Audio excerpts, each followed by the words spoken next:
৪৫ রানে ৩ উইকেট থেকে ২৯২ রান, সাথে সেই ৩ উইকেটই। গল টেস্টের প্রথম দিনে ব্যাটিং বিপর্যয়ের পর আশার আলো দেখালেন দুই অভিজ্ঞ টাইগার নাজমুল হোসেন শান্ত ও মুশফিকুর রহিম।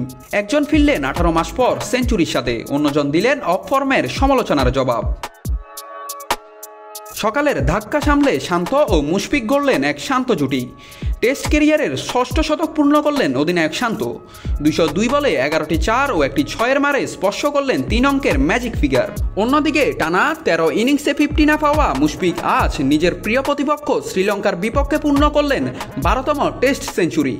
বল খেলেন ১৭৬টি, মারলেন মাত্র 5টি ৪, যেখানে প্রতিটি রান যেন ছিল এক একটি মানসিক যুদ্ধ জয়।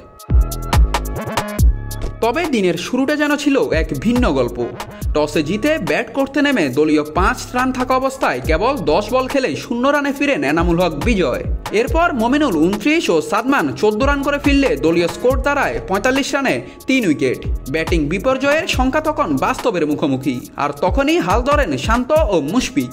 ধৈর্য আর অভিজ্ঞতায় গড়ে তুলেন ২৪৭ রানের অবিচ্ছিন্ন চতুর্থ উইকেট জুটি। উইকেট যেমন সহায়ক ছিল, স্পিনও ধরেছিল সামান্যই। সেই সুবিধাকে কাজে লাগিয়ে দুজন খেলেছেন পরিণত ইনিংস। শান্ত ছিলেন শুরু থেকেই সাবলীল, স্পিনে সুইপ, পেসে ড্রাইভ সব মিলিয়ে নিয়েছেন নিয়ন্ত্রণে। মুশফিক ব্যস্ত ছিলেন সিঙ্গেলস খুঁজে নিতে।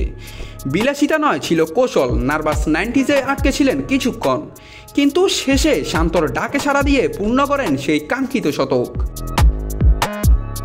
প্রথম দিন শেষে বাংলাদেশের সংগ্রহ 90 ওভারে 3 উইকেটে 292 রান। শান্ত অপরাজিত 136 রানে, আর মুশফিক 105। দিনটি শেষ হলো দুই অভিজ্ঞ কাঁধে ভর করে বাংলাদেশের ধীর প্রত্যাবর্তনের বার্তা দিয়ে। নাত রাহুল, নিউজ না স্পোর্টস।